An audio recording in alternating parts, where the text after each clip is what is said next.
Okay, this is going to be the second lecture for Chapter 14, picking up on page 533 of the 12th edition in the Patterns book, and we're going to be talking about logic, logical reasoning, and logical fallacies so that we can avoid those. Let me get my slideshow set up here.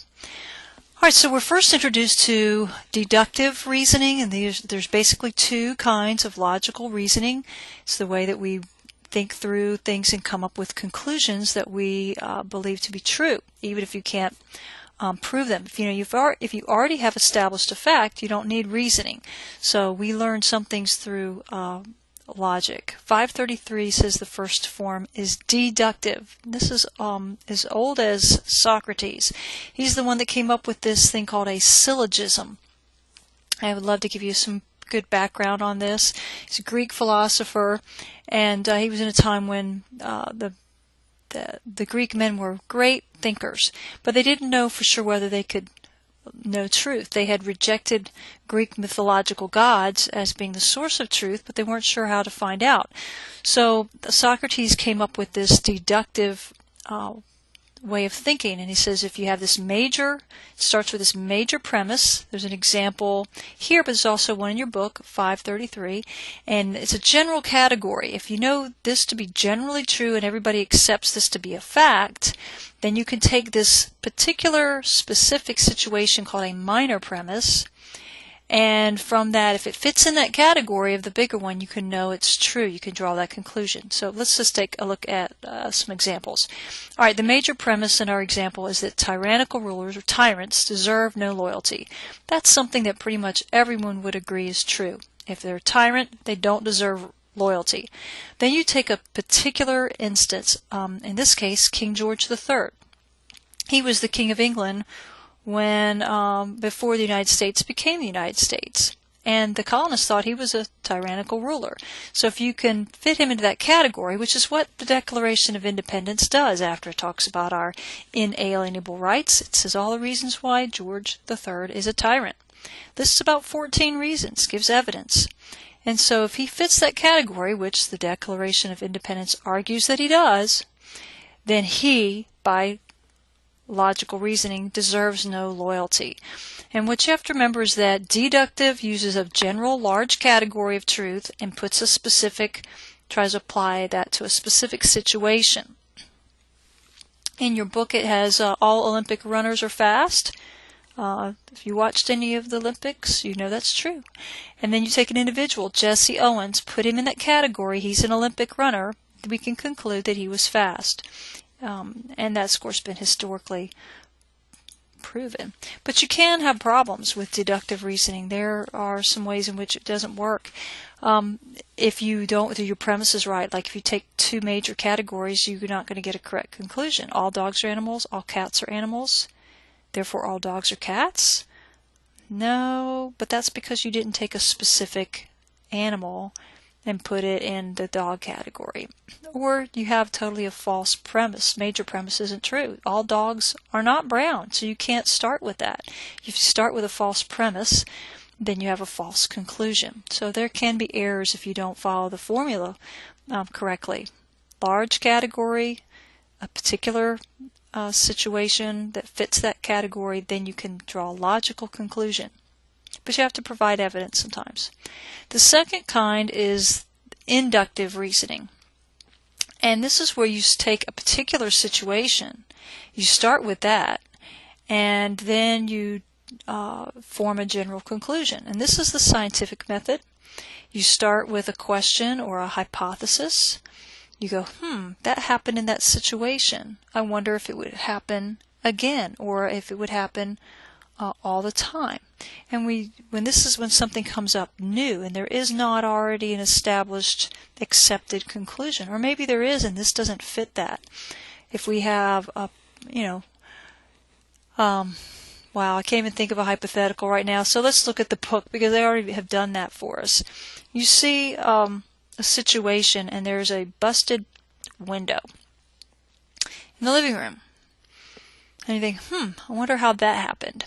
And there is no general truth that all living room windows are broken in a particular way or have a particular cause.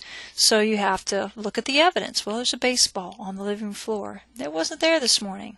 Oh, I remember kids playing baseball this afternoon across the street, across from the window. I bet, just maybe, that's how the window got broken. They accidentally hit the baseball in. So you have to gather evidence relevant to it, and you draw a conclusion. I bet one of the children hit her through the ball through the window, and that's why they're not there anymore. So you start with a hypothesis or a question, you gather evidence, and then you draw a conclusion logically based on, you didn't see it happen, right? So you have to use logical reasoning. It's unknown, but you use what is known, and that's the evidence. And we do a lot of that kind of reasoning as well. But that's not to say you can't make some errors. What we typically do, the most common error, is that we don't gather enough evidence. We look at a situation and we jump to a conclusion. It must have been so-and-so or such and such, and we just haven't gathered enough evidence. We can get away with that with our friends and, just out and about, but in the workplace, probably not a good idea.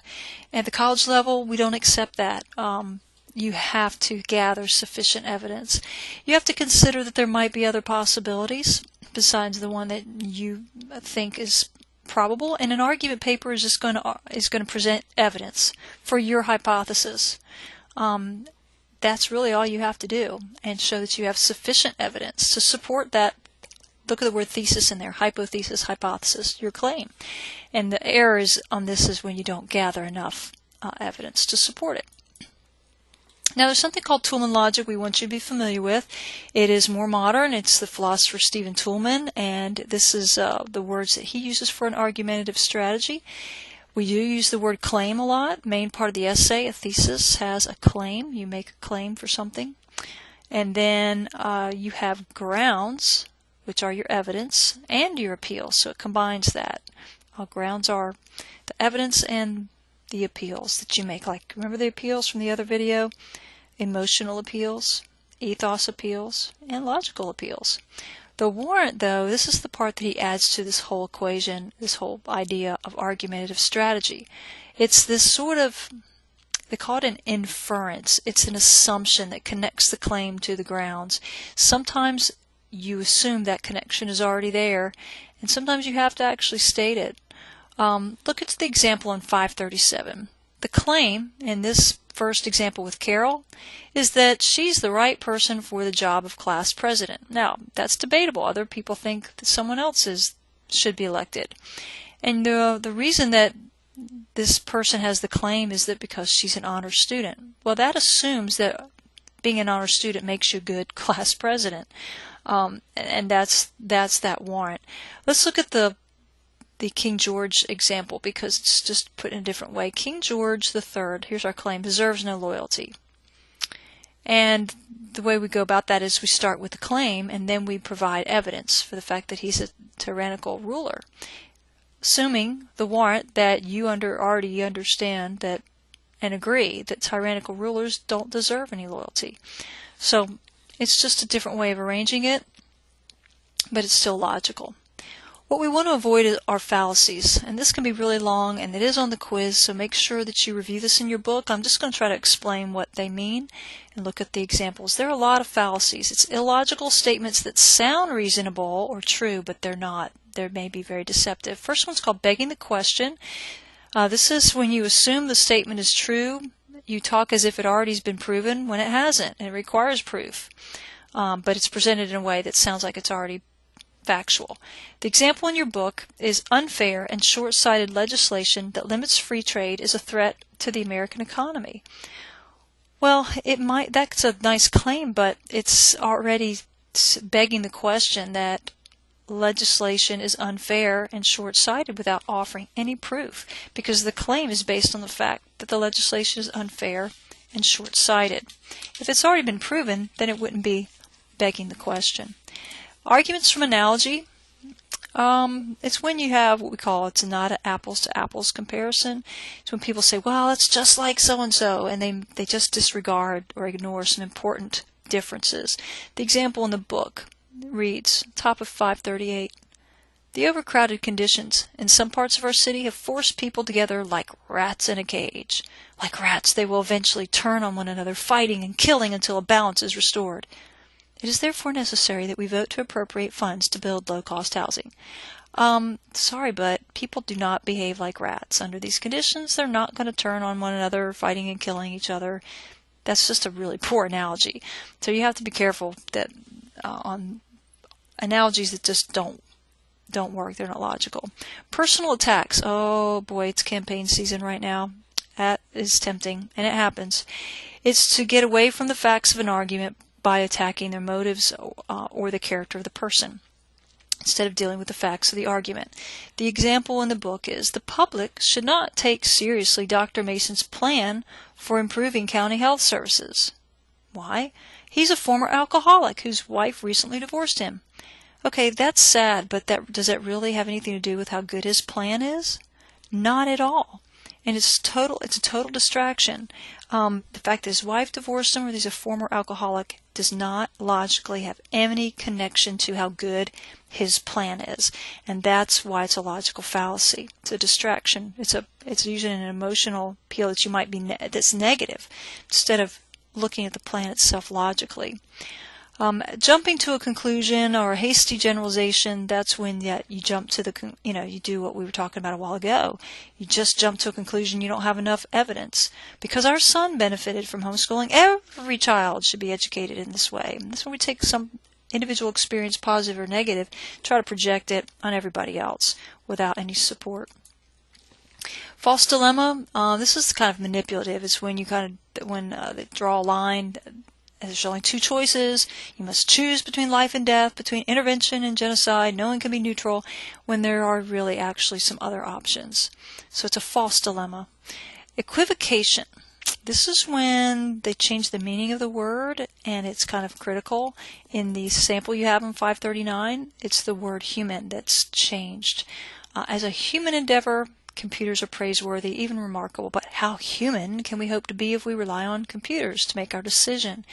And it's a shift in meaning, and that can be tricky, okay, and that may cloud an issue. Red herring. I don't know who came up with this, the red fish idea, but it is really just anything to hit a red button. Think about it that way. Somebody's hot button to distract them away from the issue. Here's the example. The mayor has proposed building a new sports stadium. But how can he even consider allocating millions of dollars to this scheme when so many professional athletes are being paid such high salaries?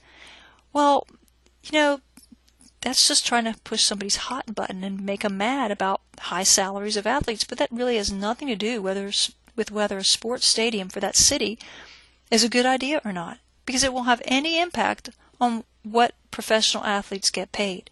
It's a red herring. It's just a distraction. The you also fallacy asserts that basically because the opponent's a hypocrite, you can't consider their plan. They don't follow their advice. And again, it's like that character one. It doesn't really mean the plan was bad. So you can see the example there about the judge. Appeal to doubtful authority is next. Using non-expert sources because of personal appeal or popularity. That's the use of celebrities that we like, and they're not really experts on that issue. Well, that's okay, for cosmetics or cologne or whatever, Wrangler jeans or whatever it is, but when it comes to your job, when it comes to a college paper, that's poor, as using non-expert sources. And that's part of what your source evaluation was, to help you to determine how expert your sources are. Misleading statistics, they can be intentionally misrepresented or distorted, and then you can come up with illogical conclusions. This one says women will never be competent firefighters. After all, 50% of the women in the city's training program failed the exam. Well, maybe this is there were only 2 women, and that's just not a large enough group to make a conclusion about all women. So it could be misleading. Post hoc, nasty name, but has to do with cause-effect reasoning and sequence. Just saying that because one thing happens after another, that caused it.